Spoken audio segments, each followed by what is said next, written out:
So what kind of information or financial information does your board need?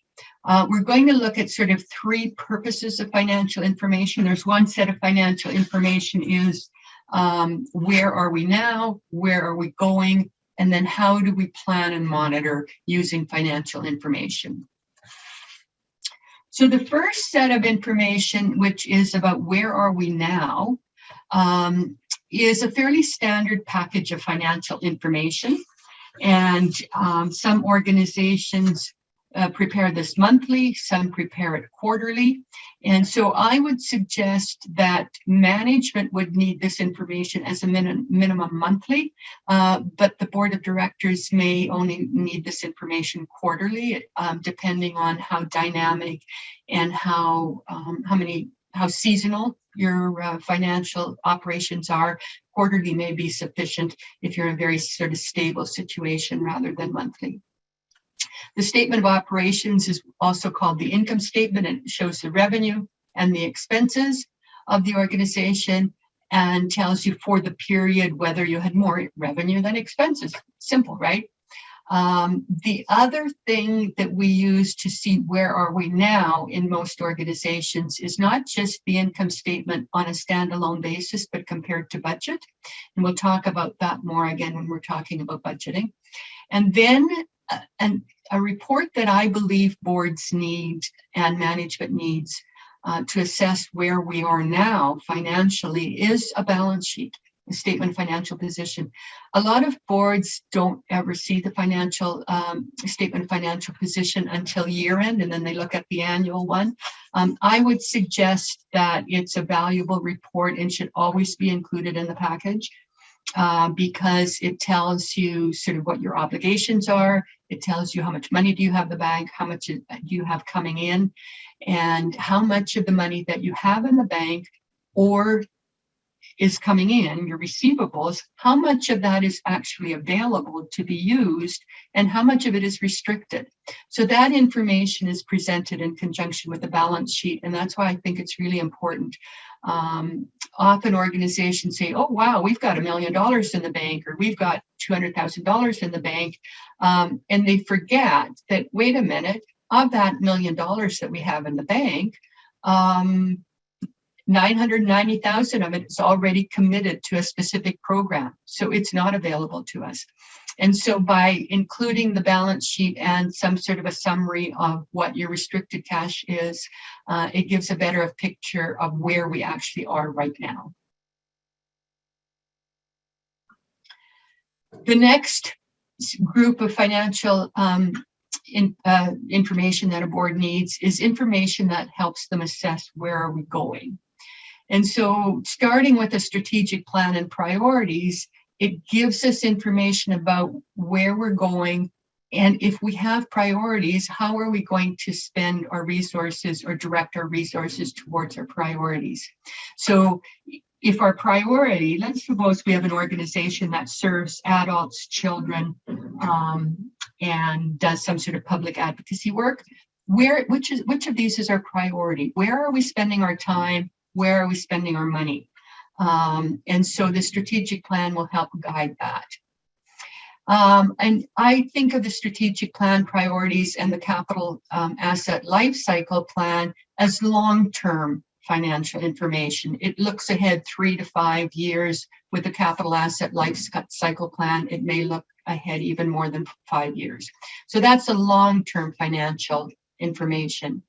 Then I always recommend that organizations not only look at a 1-year budget, but do some sort of a 2 to 3 year cash projection or financial projection so that you can see how this year is going to fit into that long-term plan. Maybe we've got a big capital expenditure that's going to be required in 3 years. Well, do we have the reserves being built up to meet that? Or maybe we're planning to expand our programming in 2 to 3 years. How are we going to build up the resources necessary to do that long-term or mid-term plan?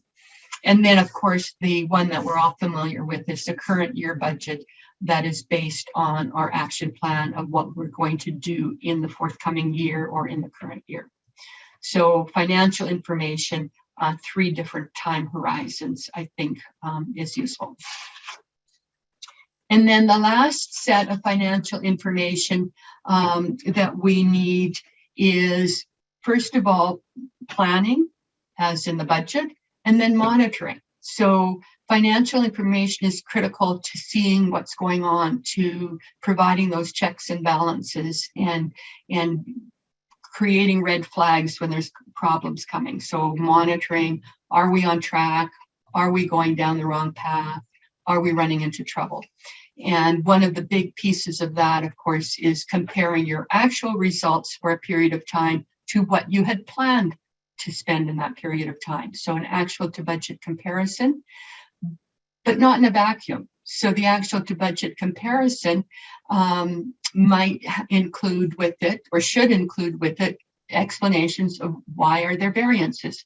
So for example, I had an employee that was supposed to do a certain amount of public relations activities in a current period, and so had budgeted for X number of visits to stakeholders within a period of time.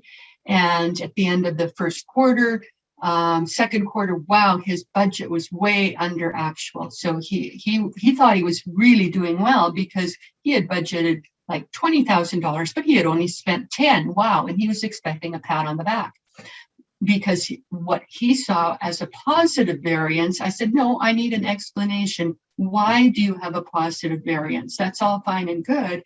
But it turned out that he had only made half as many stakeholder visits as had been part of his original plan.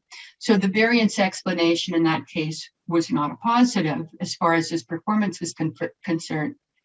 And what that did, once I got that explanation from him, it gave us a chance to plan. Well, how are you going to make up that difference? How are you going to get those visits in? And so it turned out it was a seasonal issue. Some of the stakeholders simply were not available earlier in the year. And so he revamped his monthly visit plan, started sending out invitations, and ended up at the end of the year almost finishing his plan, and the costs were equal to the budget. Now, if that variance had been because he had found cost savings, he was driving rather than flying, yeah, that would have been great. It would have been very nice to know that he had actually fulfilled his plan, but managed to save money. So those are two different things. The other thing about the variance explanations then is the board can ask management, okay, you've got a positive variance here. What are you going to do to fix it? You've got a negative variance here. You're spending way more money on X than you had planned. How are we going to find the money to cover that shortfall? Or what kind of savings are you going to find to cover it? So the planning and monitoring by comparing actual to budget gives you a chance to forecast to year end and react to changes and come up with a plan to deal with shortfalls instead of having them surprise you after the fact. A lot of planning and monitoring is done by exception reporting. So with a very detailed budget, a board doesn't need to see every place where something is $10 off budget or $20 off budget or even 1% off budget. So the board may have an interest in knowing where things are significantly different from budget or where something unusual has happened. So a program had to be canceled. A pandemic happened, so we had to shut all of our in-person training. So we don't need to know when things are going according to plan. We want to know when they're not going to plan and what are you doing about it. And then the other thing that comparing actual to budget will help with communicating is whether our plans and policies are being carried out. So in my example about the employee who was not fulfilling his PR plan or his visit plan, by looking at the budget, that made it obvious that his plans were not being carried out, and we could explore why and figured out how we're going to address that.